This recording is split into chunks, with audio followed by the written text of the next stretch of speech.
Hello, everybody. Welcome back to A House Divided, coming to you from Abraham Lincoln Bookshop in Chicago. If it's on our shelves, it's history. My name is Bjorn Skaptison, and I am the host for this episode of A House Divided. And welcome. Thank you for watching. The book we are featuring today is Gettysburg in Color. And it's volume 1 of Gettysburg in Color, but volume 2 of Gettysburg in Color is also ready. The authors that are joining us today are the co-authors of the books, Pat Brennan and Dylan Brennan.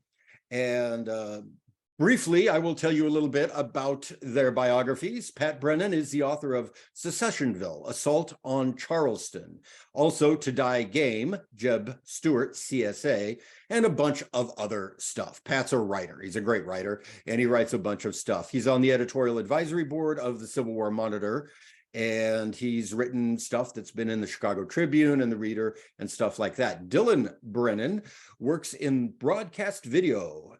It works in the broadcast video production team at Tasty Trade, which is a real-time online financial network based right here in Chicago. And but they're also Civil War nerds, and they have written a Civil War book that is fantastic, and it is Gettysburg in Color. What you're looking at right now is Gettysburg in Color, Volume 1, which is Brandy Station to the Peach Orchard. It is published by Savis Beatty Publishers. This book came out in 2022. Volume 2 is coming out in just about a month from now, and we'll ask the authors about that in just a moment. But Gettysburg in Color, it costs $37.50, and you can order it at the link in the comments. Welcome to A House Divided. Pat Brennan and Dylan Brennan. Hello, I think I brought that in under 3 minutes. That was okay, right? Spectacular. Thank you. But it's you guys that produced the spectacular book. I love this book. This book, and since the Gettysburg season is just getting started, the annual Gettysburg season for all of those who celebrate, this book and the second volume of this book and this book signing are very well timed. People will need Gettysburg in Color when they go to Gettysburg in July of this year. Am I right? I agree 100%. I'm going there in July, and I need it. Yeah. It's always like a fix. You kind of have to go back every now and then. So let's dive into this book. And Pat, I have a question for you, because I think you're ready for this question. Mm-hmm. Almost all of the authors that we have on A House Divided, I would not dream of asking this question, because it would take them 90 minutes to answer it. I'm not even sure that they would understand the idea. But Pat, give us the elevator pitch for Gettysburg in Color. So you're referencing my elevator pitch, which is you get 30 seconds in advertising or even in media. You get 30 seconds to explain yourself for an idea that you have. And I had come up with the concept that, I could do a book that would be all color shots of Gettysburg from beginning to end. And the only way you could do that would be like colorizing photos. And if you're going to tell somebody about it in the 30 seconds, it's got to be tight and it's got to be quick. And I also like the concept of 3 words. And so I came up with Gettysburg in Color. Bing, bing, bing. Yeah. I love it. And Savis loves it. I gave it to him, and we had a deal within 24 hours. That is, yeah, exactly. This is one of those book ideas that is so simple and brilliant that you just kind of come up with you just tell someone the title and they ready for it. So this is clearly the cocaine bear of Civil War books for this year. It delivers exactly what it That's high praise, as we say. But so let me tell the folks a little bit about the book beyond your elevator pitch. Yeah, it is color images of Gettysburg, some of which have been colorized by the authors, but it does also have a narrative of the story of Gettysburg. Now, we're not really going to grill Pat too much on his narrative today. It's fine. Pat's a professional writer, and he's told the story of the Battle of Gettysburg. And you could buy these books, and they could be your first Gettysburg books, and it would be great. But what they've done that's really new and really interesting is what they've done with the imagery, and how Pat and Dylan have found images, located images, updated images, created color images where they were black and white, new, old art, photography. It's not all one medium. It's just so fascinating. There are so many. So that's probably what we're going to spend most of the next hour talking about, is the imagery in the book and how they got to it. And then when you get the book and you open it at home, read through it, and Pat's narrative description of the battle is very good. But we probably don't need to talk today about whether General Ewell should have taken the hill. We can talk about the images. Well, Dylan can talk about that. Dylan should General Ewell have taken the hill? I'm not even Ewell fan. But what about, for either one of you, what about the new technology that you used to make this book made you interested in this idea? Why can it be done now? It couldn't have been done before. Dylan? Well, you're the big AI color guy. There are a couple things at work. There are a couple pieces of software that have been updated to a point that makes this sort of book possible. One of them is an AI program that we licensed to analyze the black and white and give it, as close as it can, a color re-rendering of it.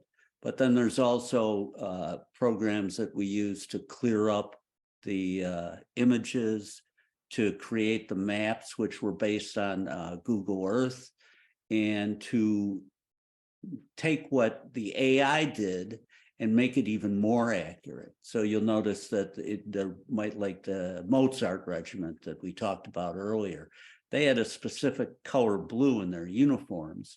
And I found that online, sampled it, and then colored their uniforms in that shot of them attacking the Alabama men around Devil's Den.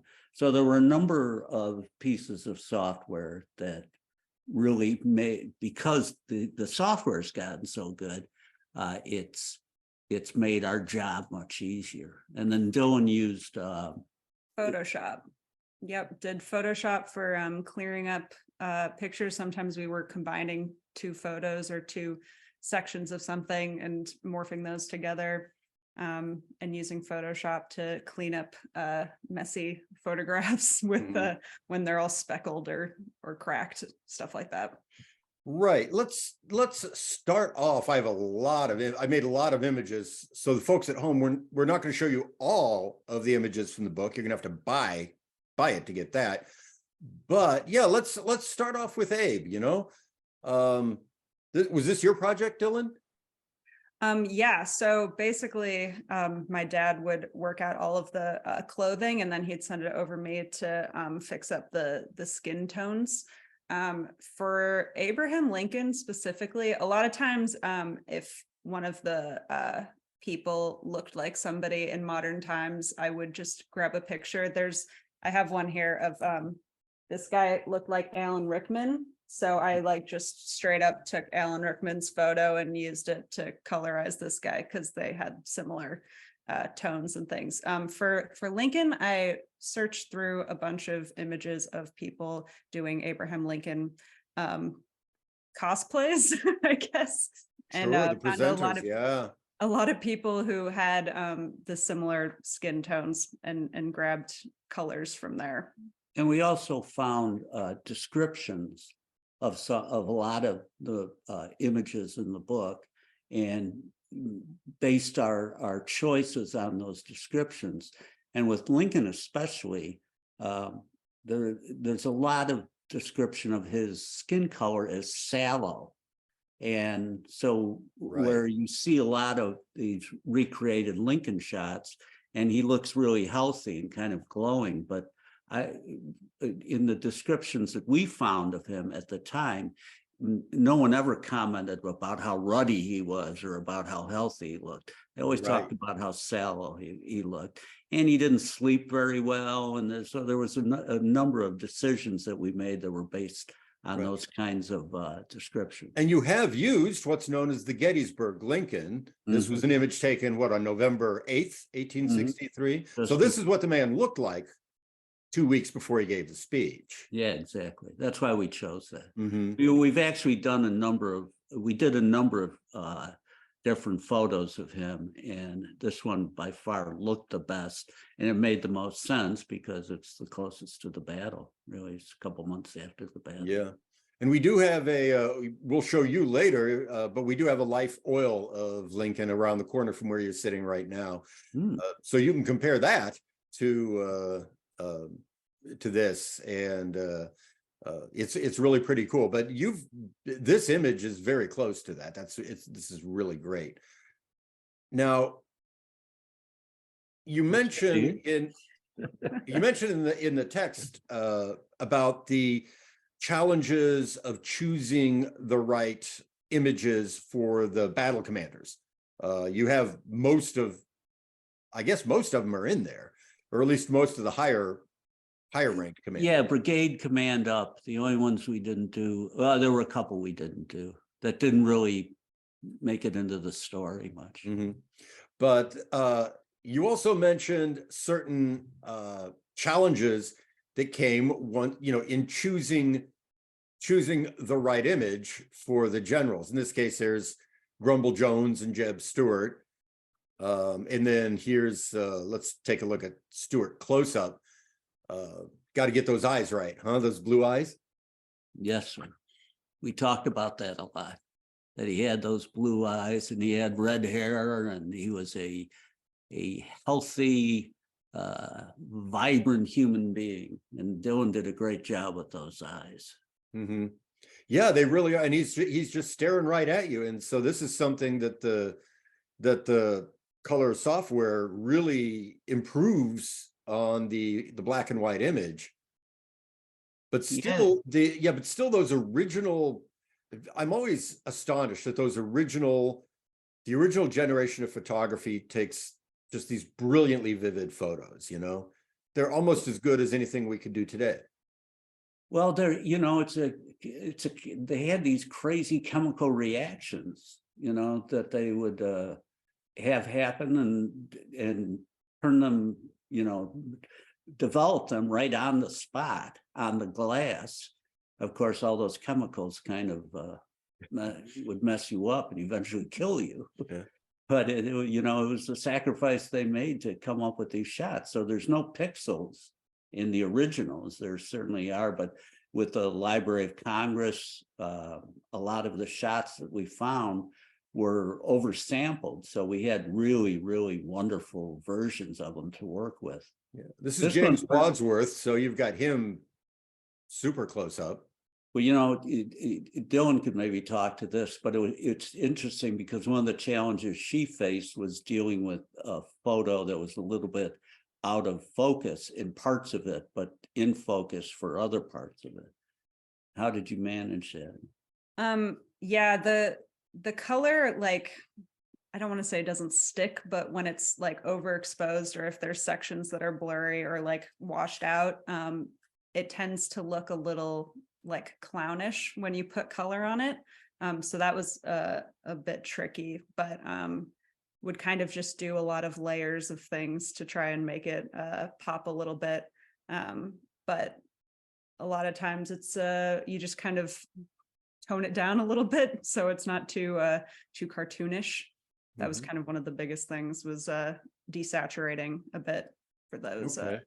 for the blurry ones. Well, you certainly got John Reynolds. That's a This, great one, isn't it? yeah, this looks like it could be a publicity photo for John Reynolds. You know, that's from a photo that Ambrose Burnside had taken. I think it was after Fredericksburg, so it was the winter after Fredericksburg, and Reynolds just happened to be there. It was mostly members of Burnside's staff, and there's no other shots of Reynolds that people, you know, are used to seeing. But there was just something, we made a decision early in the process that if we had a photo of someone who was looking at you, that we were going to choose that photo. That was going to be it, no matter if there were other ones that were of better quality or higher higher resolution. And so the reason this one looks the way it does is because he's back in the crowd, and we took that and just got it as big as we possibly could, and then worked on it for quite a while. And it just, you know, you see those other shots of him where he's like looking off into the distance or doing the kind of Napoleonic thing, but this is him staring straight at the camera, letting you know that this is a badass staring. Right. And you can juxtapose that with the romanticized images that were created of him. Yes, exactly. Although that's a really dynamic drawing too. I forget exactly. I think we found that in the Library of Congress.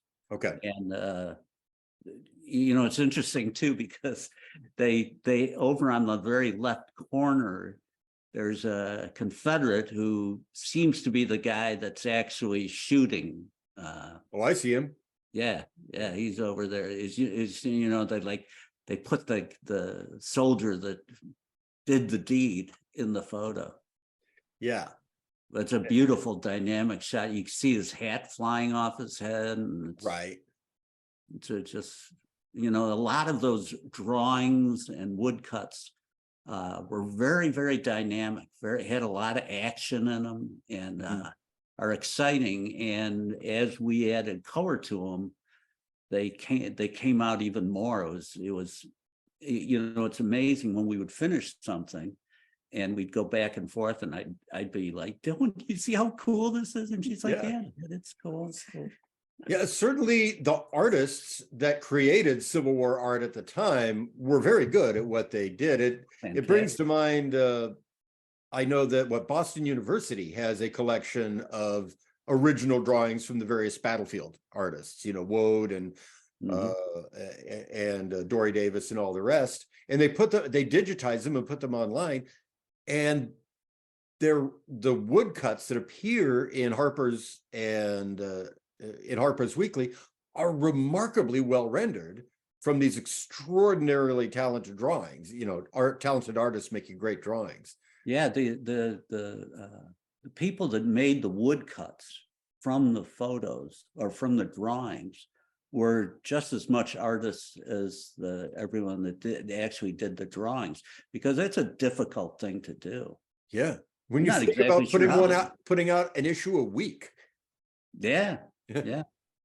And the artists are rushing with their packets, and you know, they've developed all these ways to get the packets of their drawings back to the newspapers or the magazines, and it's just a really fascinating part of the war that people don't consider, but it's a crucial part of it because it's the way we view it now. Part of the way we view it because of what they did.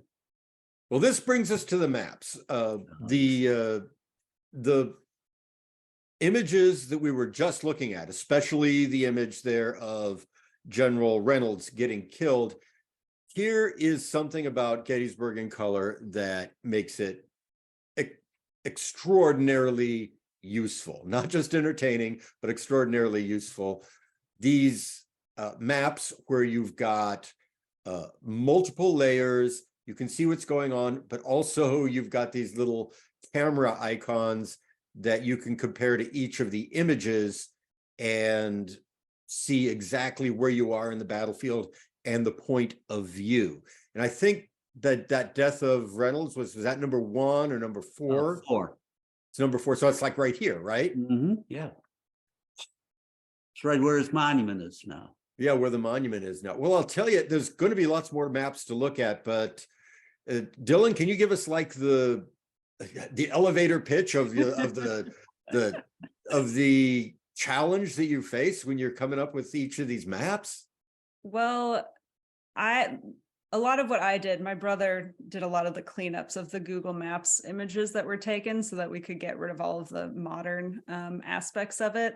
I came in with the graphics portion of it. And I think one of our biggest things was wanting to make it like based in real life and not super like we use wood textures for the cameras and metal textures. And we used like fabric and actual like badge textures to make all of the different nameplates there.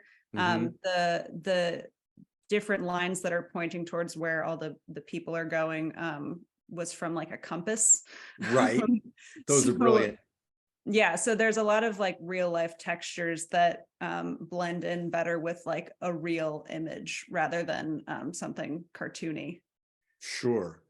And they're beautiful to look at and fun to look at, yet they're also extraordinarily useful because, you know, we're not going to show the very images, but you have at least 3 or 4 images of the attack on the railroad cut. And there you are, and you have exactly the regiments that did the attack, and you know, Davis's Mississippians are down there, and then even down here, I noticed you gave us the coordinates of each map, right?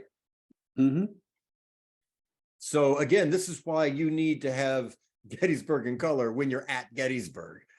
It's kind of a tribute to William Frascadito and the spectacular work that he did, where he located all the photos of Gettysburg. You know, I'm sure everyone's got Journey in Time in their library somewhere, and if they don't, they should get it. Yeah.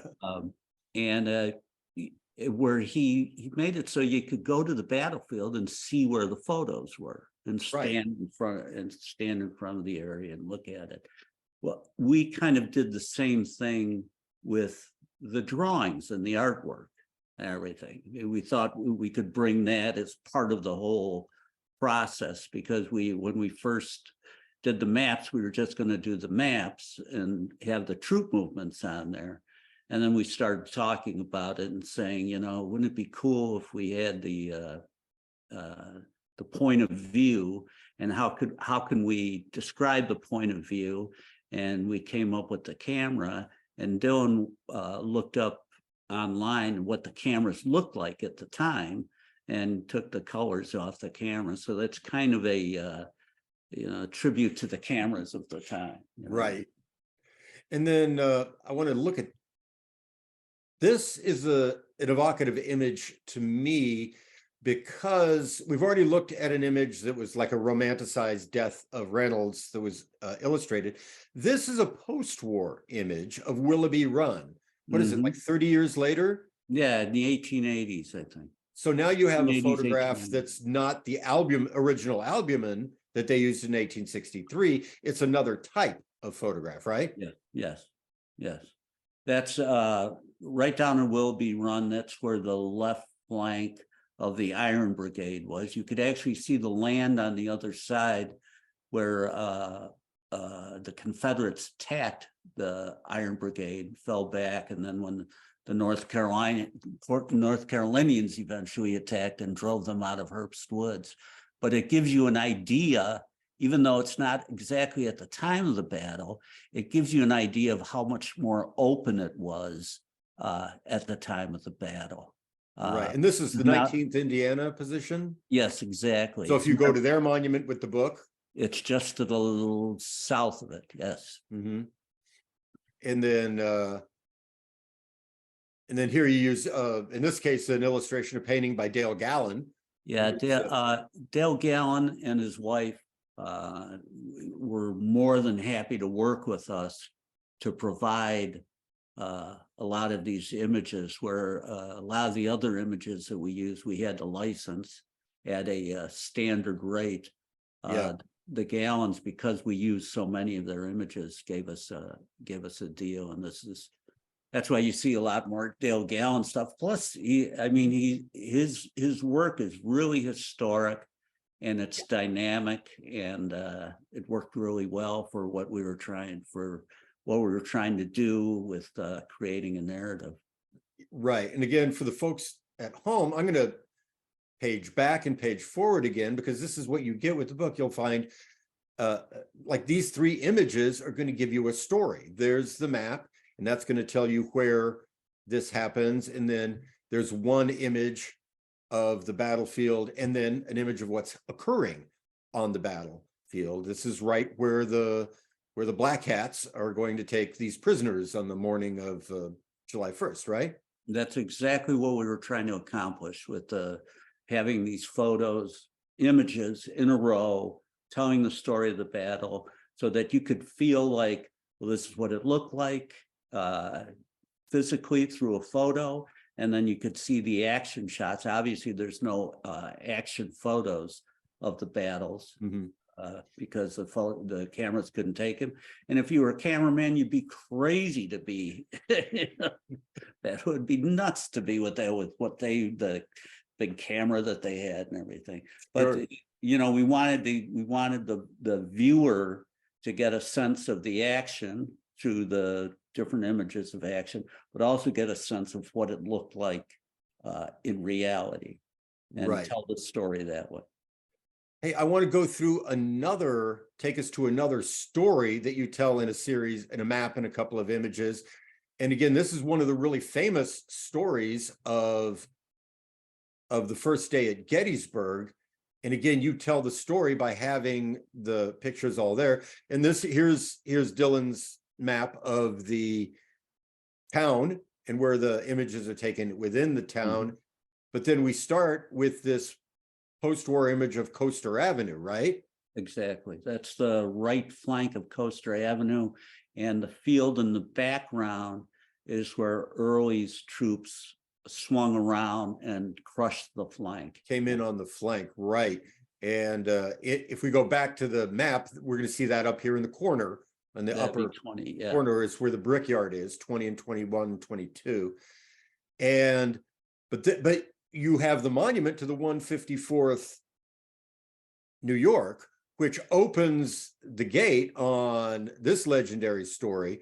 Just a few feet probably from that monument is where Sergeant Amos Humiston was found, mm-hmm. with clutching that picture of the kids to his breast. Yeah, I don't.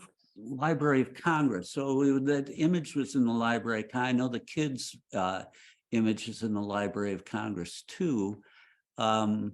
It's not exactly accurate. He was actually found on a street corner, right? And it's I couldn't find any rocks like that around the street corner, but it's still a really evocative image. And then the kids, we ran the kids through the AI, and that's what it gave us. And Dylan did some work on their skin color, and yeah, it does tell the story very well. It's my wife, Dylan's mom, has a fantastic artist's eye, and critiqued everything we did. By the way, every single image went through her. And we probably listened to her 96% of the time. Mm-hmm. And when she saw this, she got a little emotional thinking about the story that tells. Sure. Now, Dylan, this is the picture of the kids is probably one of the most often reproduced images of the Civil War, because they put the kids' pictures like woodcuts, like we were talking about, in the newspapers and all that. What kind of research went into getting these kids just right? Well, one of the things that we did for a lot of the faces is that we went through AI programs that would give us basically AI faces, like this face doesn't exist kind of deals. So we use that a lot to get sort of, because when you look online, a lot of times the lighting and the like coloring of photographs that are just on like Google Images are not going to be like true to what the lighting would have been like. So we like to get sort of like a baseline, like the most like not tampered with colors and lighting. So we used a lot of that to get colors for them. Right. And that brings us to something that you've already mentioned at least once, Patrick, and that is William Fresnito's, we'll call it the seminal book of Foundation. Gettysburg analysis. Yeah. Journey in Time. This is the book that folks that Patrick said that you needed to have on your bookshelf after you buy a copy of Gettysburg in color. Yeah, put them together. Yeah, put them together. Yeah.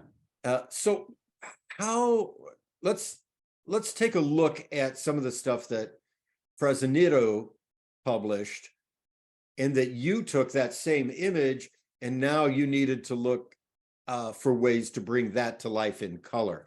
Here we have, this is in the city, in the town. This is a picture of the Fonostock store, a general store, a merchandising outfit of some kind. And then over on the left, that's the photo you've taken and made it color. Tell us the story of that. Well, what's so important about this photo, it shows that Gardner and his team were actually in Gettysburg taking photos when they got there first and took all the death photos to the south. It was originally believed that they never made it much farther north to take any photos, but this shows them almost in downtown Gettysburg taking a shot. Now, what's interesting, that building's still there today, and I did run it through the AI, and it gave me something really close to the color of the building, but then I went online and found a bunch of shots of the building today and used that to manipulate the colors so that it was even closer to what it looks like today. Another thing that's important with this shot and all the shots that were like this, you notice in Fresnito's book, the sky is just gray. Yes. The photographers would actually wipe the skies out. There was something about the clouds moving, or I'm not exactly sure why they did it, but all these photos have no sky. They almost like used kind of like a whiteout with them. So we had to recreate skies, and that was one of my jobs. Dylan helped some too, but we had to come up with techniques to create realistic skies, because a lot of these photos, 20, 30, 40% of the photo is a sky, and you couldn't have just a gray thing up there. Mm-hmm. So we developed some techniques to create blue skies and clouds, and I actually sampled photos of the Gettysburg battlefield with the sky and got that color blue, the typical whatever that longitude and latitude is, and typical of the cloud formations that were in those photos. And I also worked a lot under skylight. So sometimes I would just look up at the sky over Wilmette and try to reproduce that in it. Yeah. Those skies would be strictly our decision. You know, there wouldn't be like we didn't have to correspond to some historic thing. We just had to recreate skies so that they looked good. One of the things we also learned too, like looking at the photos, we figured out what time of day it was and whether it was sunny or whether it was cloudy, because we would analyze the shadows.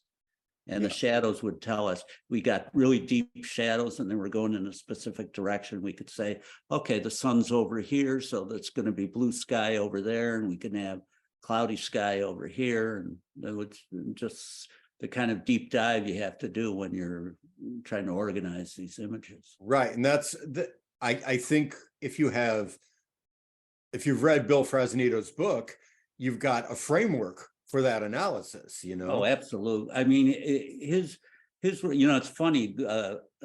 I bought that book here in Oh, did you? 1981 or 1982, something, when it soon came out. I bought his Antietam book first, and then I bought that Gettysburg book. And it really, I mean, it's such a foundational piece of work that it really guides everybody else in the same way you would read Coddington or something. You have to deal with Frassanito's book to understand the battle. I mean, you cannot not read that and expect to know everything you need to know about the battle. Sure. I mean, it's that important. Hey, I've been looking at the comments that our customers and viewers have been putting up, and we have a couple of questions. Both of them are from our friend Matt Knopfsinger, and Matt wants to know, first, are there any changes in the story of Gettysburg that came out of writing the book, or was it more about bringing the story to life? Well, yeah, there is one, and it's caused some controversy, and it's the way it goes. In volume 2, it was an article I wrote for the Civil War Monitor, and the images are in volume 2, and there was 2 images that William Frassanito admitted to not being able to find, and they're 2 death images, and it's famously the Harvest of Death, which is the same 5 Union troops shot from 2 different directions. And when I ran it through the AI, the soldiers in the background were Confederates. The ones in the front, in the foreground, were Union, and the ones in the back had butternut. So I operated just on the concept that, okay, let's pretend this is true. Gardner said that the shot was near the woods where Reynolds was killed. Frassanito argued that no, it was probably, he was lying about it, or he was distorting that history in order to sell more, to say that this is actually, this is near where Reynolds was killed, because Brady came in a week or 2 later and took shots from where Reynolds was killed. And Reynolds was he was a big deal. He was well known in the public, and where he was killed as a wing commander, it was a big deal. So there was the argument that Gardner said, well, this is near where Reynolds was killed, to sell more of the images. Mm-hmm. But I operated from the concept that maybe Gardner's telling the truth. And so I looked at the Elliott burial map, the famous burial map that was based on David Wills and Samuel Weaver's exhumation of the dead bodies on the field and reinterment into the National Cemetery. And I looked at that and almost immediately found right next to Herbst Woods the 5 Union troops buried in one section, 3 Confederates over here and 14 over here. It matched the map perfectly. So I went to Gettysburg, took a bunch of photos, and the backgrounds matched too. Now, not everyone agrees with me, and that's okay, because it's history and not everyone's supposed to agree with everybody. Sure. But we talk about that in volume 2, that we think we know where those 2 photos were taken. Good. So then you'll need to order volume 2, and that comes out next month, June. Bjorn, it just so happened. There it is. We have volume 2 right here, and I could go through this and find those photos. Oh no, let's plow ahead and let people learn about it when they buy the book. There they are. Oh, there they are. There's the old Harvest of Death. Yeah, those are the ones. Now, Matt also wants to know, although I think you've covered this to some extent, but he says, I'm wondering about the digital colorization. Are they historically researched on available colors, textures, common styles, or are they purely algorithmic? It seems like you're starting with the AI and then going research, primary source research. Exactly. I would say the AI gives us about 50%. and that research gives us the other 50%. The uniform that Jeb Stuart was in is in a museum, and we sampled those colors. I sampled as many. I probably have 1,500 colors that have been sampled from the artifacts from the time, finding them online, the color of gun stocks, the color of canteens. There's a lot of Victorian clothing that we use, and I found the color schemes of Victorian clothing, the color schemes of GAR uniforms, regular Army uniforms, tons of different colors of butternut, of Confederate blue, jeans colors, everything. We didn't just rely on the AI. It gave us a good start, and then we did tons and tons of research.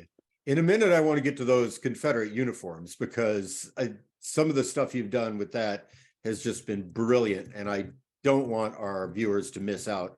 We only have we're doing pretty good. We have a few minutes left, but hey, I also want to give a shout out to a few folks who are watching, and feel free to leave a comment or a question. But also we've got Dan Madsen watching from Denver. Thank you, Dan. He's a regular. Scott from York, Pennsylvania. So Scott gets to go to Gettysburg a lot, I'm sure. And then of course, Matt, and Matt Knopfsinger says, have a happy Memorial Day weekend. Thank you very much, Matt. Now let's move on to another theme I want to explore here.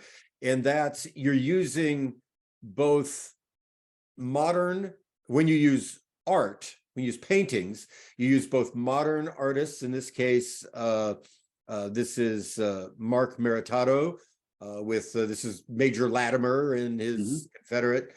And then you also have the famous Paul Henry Wood, Absolution Under Fire. I feel like probably, did you just leave the paintings the way they are, or did they also require some work? This one didn't. The modern ones didn't, but the Rothermeros from the Pennsylvania Reserves, he put Geary in the fight at Pardee Field. There were a couple other, Reynolds getting killed. Those paintings, I got great copies of them from the Pennsylvania Historical Society, but they have not been worked on in an awfully long time. Maybe never. So what I did was blow them up like crazy and repair all the age marks. There were like little white dots that were someone had scraped the paint and removed some of the paint, and very carefully, almost pixel by pixel, repaired them. So they actually look, I mean, it's silly for me to say, well, they look better than the original. I mean, if you're standing in front of the original is going to, knock you over. Right. But I did do a lot of repairing on those. I think there's 4 of them that I used. But these are again, this is such a famous painting, it might even require if you can just take a moment to tell the folks at home what we are looking at when we're looking at Absolution Under Fire. It's not just the scene we're looking at, the painting itself is a significant, important painting. Well, it's the greatest brigade in the history of America, of course, the Irish Brigade. And right, Brennan. Yeah, okay. Yeah. And then Father Corby has mounted a rock and he's giving a blessing to everybody. In the background, you've got Hancock and his staff, a horse. And it's interesting about that. They actually have like some Zouave drummer boys, which I don't know that the Irish Brigade had any. But of course, that's famously that's Paul Henry Wood signing it by Mhm. painting himself into the scene. Exactly, exactly. That's, I guess it's the drummer boy there is supposed to be the a self-portrait. Yes, and why he made himself a zouave. There were no zouave troops within a mile of them at that particular point. Another interesting thing that I like about this is the largest regiment at Gettysburg in the Irish Brigade was the 28th Massachusetts, which their first battle was Secessionville, which is a book I wrote 30 years ago. And they performed very poorly at Secessionville. And here they lead the charge up Stony Ridge and they were probably the last unit of the brigade that retreated as the Confederates overwhelmed their flanks. Right. And that particular painting is at Notre Dame, where Dylan's grandfather, my father, went and played football. So, Oh, okay. yeah. Now, I want to take a look at this next map, Dylan, because here you've done something different with the maps where you're using it. There is at least one image, but really we have an excellent tactical map of the Confederates attacking Big Round Top and Little Round Top. Were there any particular challenges in this one? Extending that compass was a lot. There were a lot of layers on that Photoshop file. And I'd say probably the biggest challenge was my computer crashing a few times. But otherwise, a lot of the direction all came from the maps expert over here. Well, you know what's interesting about that too? I know. Explain how you extended those. Well, I had like the original image of the compass that we use for all of the arrows. And I would basically grab like a section of it and then just copy it over and over and over again and extend it. And then combine those and until we had like a long enough arrow. And necessity being the mother of invention, it gives a cool texture to the arms before they get to the thing. It's not just a straight line. There's like there's like you say a kind of fabric kind of thing to it. Yeah, right. and that comes from the original compass, is a more weathered piece of metal. Right, and again, those layers give these maps such a three-dimensional quality. It's really brilliant. Well, it's very rare that we went into regimental moves. We generally kept it at brigade moves, but we talked about regiments in the assault on the railroad cut, and we talked about regiments here too, because it was so important how they all kind of turned around and some went one way and some regiments went the other, and really influenced how the battle went on from there at two hugely crucial moments. Right. Now, I want to get into another kind of image that you have used, which I did not previously know any of these, and I find these images remarkable. These are what, diagraphs, right? Diagraphs. It's a combination. Tell us about that. I didn't know anything about these. His name is Dennis Morris. You could go online, do Gettysburg diagraphs. I don't know if it's .com, but if you do a Google search for Dennis Morris, Morris, or Gettysburg diagraphs, Diographs, he would do a combination of dioramas and photographs. So some of those, I used a bunch of them because he really concentrated on the southern part of the battlefield on the second day. This is the triangular field? Yes, that's Smith's, it's 124th New York up on top, and Smith's artillery on top of Hoke's Ridge, Devil's Den. And this is the first Texas attacking them. And he created landscapes, but then he used photos of soldiers combined with diorama figures to create these images that you just aren't sure what you're looking at. You know, they look kind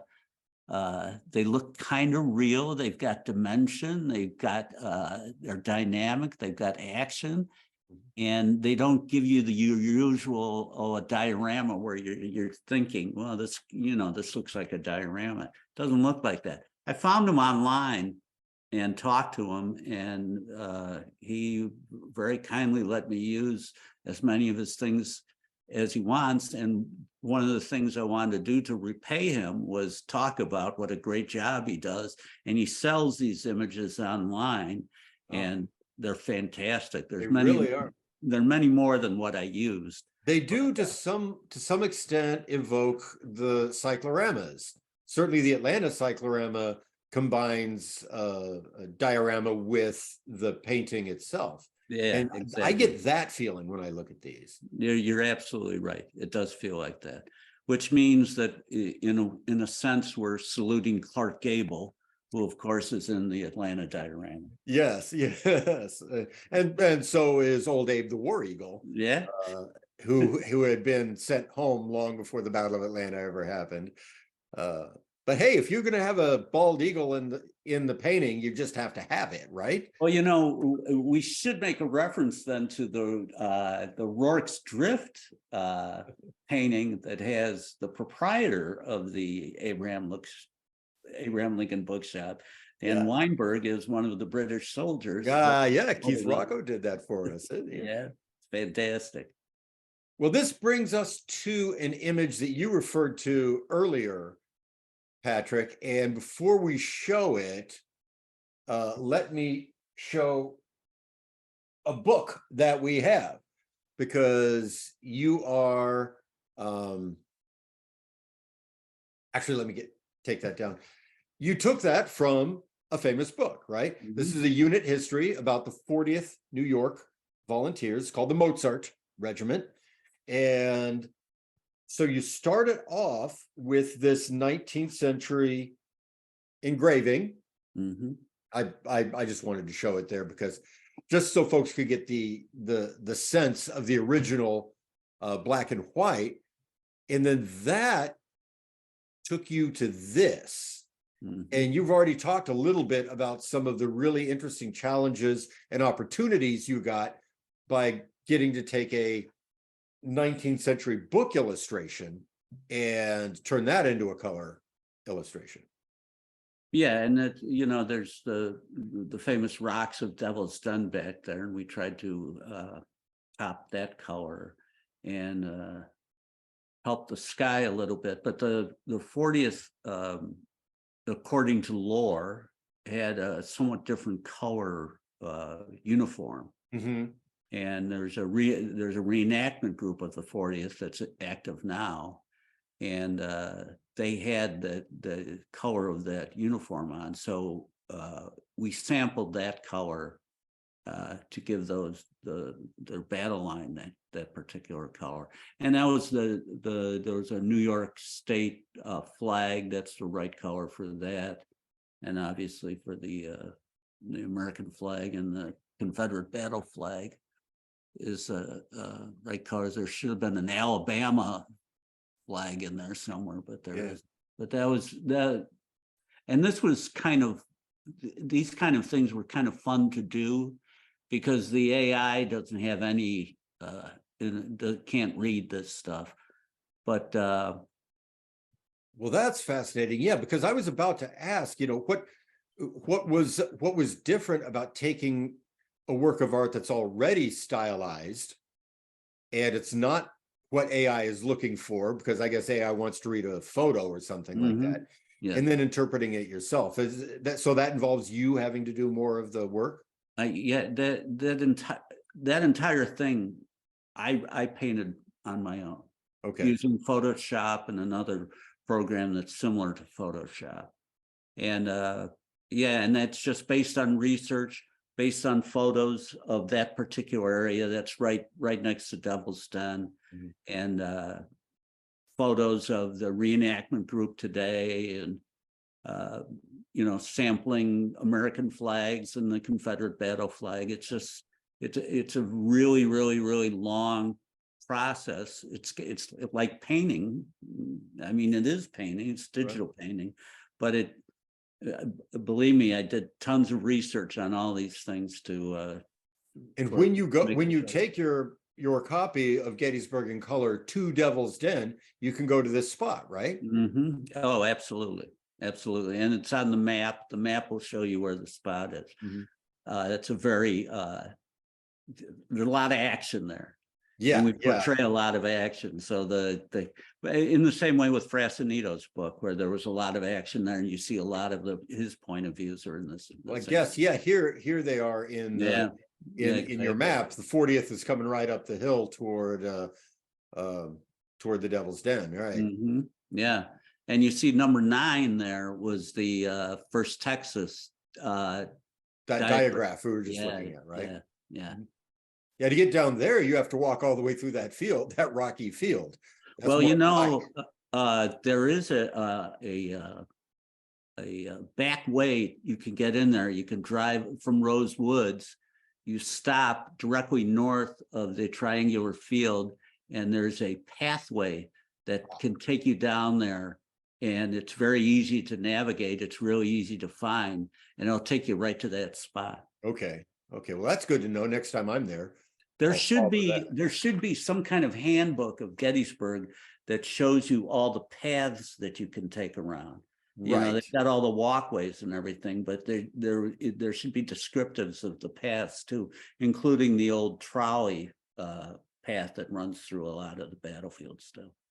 All right. Well, we're nearing the end of our hour, and I hope you don't mind if we go just a little bit long, because there's a series of photographs that I think folks that are expecting to buy this book may have seen in Frassanito's Journey in Time that you've also tackled, and it had to have been really hard, and that is the death studies. And you already discussed the one that you are putting in the second volume, but I've got a few comparative photos here of some of those death studies. And again, I've got Frassanito's black and white on one side, and then your work on the other. And here's the famous, little round top with that chipped rock, I guess. Mm-hmm. Well, now that's the slaughter pen. The slaughter pen. Okay, so it's down below the It's just they've actually cut that back a lot, and you can get a pretty good view. I never counted how many dead bodies are in that, but there's like 5 or 6 or 7 dead Confederates in that photo that are a little difficult to see because they're wearing butternut, and a lot of the rocks were brown and purplish at the time. In my opinion, this gives a very evocative idea of summer. That is Pennsylvania in the summer, right? Yeah, it feels hot. Yes. A lot of the photos appear to be hot, appear to be sweaty. Mm-hmm. Now, yeah, here we have another image that Frassanito did a brilliant job of researching and locating. But then you've taken it to another level. You even mentioned uniforms before, and so yeah, we do find that a lot of the Confederates were wearing jeans, mm-hmm. and now we can see that. Also, you had to. I'm sorry, but you had to stare at this guy for a long time. I'm sure. We have the wound now. We have how he's lying. Walk us through what you're thinking when you're looking at that original and trying to put the color in. The first thing I did when I put it through the AI, and it came out blue like that. And there's another couple of shots where the AI very specifically sees butternut and blue next to each other. I made a couple calls and found out that there were a number of Alabama units that had they would get blue from at home. They would wear jeans, There was a kind of blue coloring that they used instead of brown. And so it did make sense, him being a Confederate in the slaughter pen. It would probably be in Alabama, man. I also did, and I know this sounds kind of weird, but I did a deep dive on what cadavers looked like Sure. 3 days after death. And there was a greenish, purplish thing that you had to do, you know. When you see it in black and white, it looks like flesh. After 3 days outside, it did not look like flesh. It looked like something completely different. And it was hot. It was very and hot. He Yeah. was soaked. As completely yeah, they've soaked. been, as Frazanito had writes in his book about the this is the point where the cadavers were beginning to swell. Yeah. Although I've done a lot of research on the dead on the battlefield in the days afterwards, and you know, a lot of the Union troops weren't, and many of the Confederates weren't buried from the first day fight up off Seminary Ridge. That's the one where the AI saw the cadaver in back as wearing butternut, and the one in front is have more of a bluish kind of thing. And that looks wet, doesn't it? I mean, that looks like it's been pouring rain for days. Yeah, it's been pouring rain and there's standing water. Yeah. And the Frazanito version, there's a standing water here. And it looks like the AI has found maybe another puddle back here. Yeah, exactly. Because you can't really see a puddle over here. Exactly. The AI found many things that people hadn't noticed before. There's a famous shot of us, the seminary, with Brady's assistant sitting on a fence along the Chambersburg Pike, and all you had to do was blow it up, and you would find that there's 3 Union soldiers who are all wounded, and one of them's got a drum. He's got a big, huge, regimental drum, and they're kind of hidden in the woods. When we ran through the AI, I saw it right away, and then blew it up and said, "Oh, look at these 3 guys." And no one, I had never noticed it, and no one had ever pointed it out before. But the AI did a lot of that. All right. Well, we're at the end of our time. Do you have an elevator pitch out for us? Yeah. I'm a very, very lucky human being because I got to do a project like this with my very talented daughter, Dylan, who brought so much to this project. And I got to work with my son on the maps and my other daughter, Maggie, on the digital permissions and that sort of thing. And with my wife, my whole family worked on this book. And it's amazing that at this point in my life, I could experience something so wonderful. And it was. Yeah, I got to do it so early on. Well, poor Dylan now for the rest of her life is people are going to come up to her, Bjorn, and they're going to say, "Well, what about Yule?" And and she's going to have to come up with an answer. with an answer about whether General Ewell should have taken the hill. Definitely. Well, and then tell us what we're looking forward to next month when volume 2 comes out. You have you showed us before, right? Ladies and gentlemen, volume 2, get it. Volume 2 takes you right through the end of the second day and into the third day with Pickett's charge, and then takes you all the way to Falling Waters.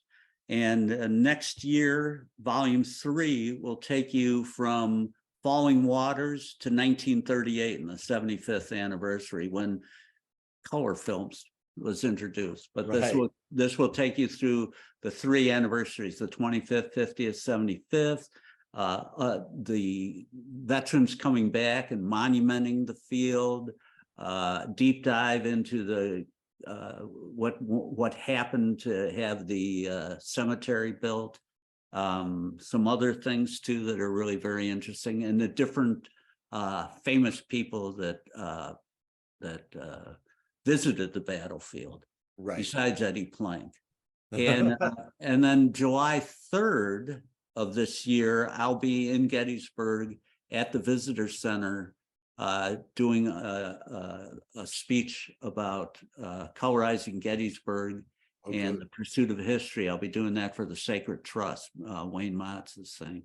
And then I'll be there for a couple of days afterwards. But so if anyone is in Gettysburg that day, come on They by. can drop by, but they'll already have a copy of the book. Well, then I'll sign it again. Okay. So again, thank you to our authors, Patrick and Dylan Brennan. Thank you to you folks for joining us for an hour-long conversation, fascinating conversation about what we can do with Civil War imagery, not just making it color, but using it to analyze the battle, learn more about the battle, use many different kinds of media, and then come up with a really fun book that you're going to have in your hands next time you visit Gettysburg National Military Park. So again, thanks for joining us on A House Divided, and we will see you next time.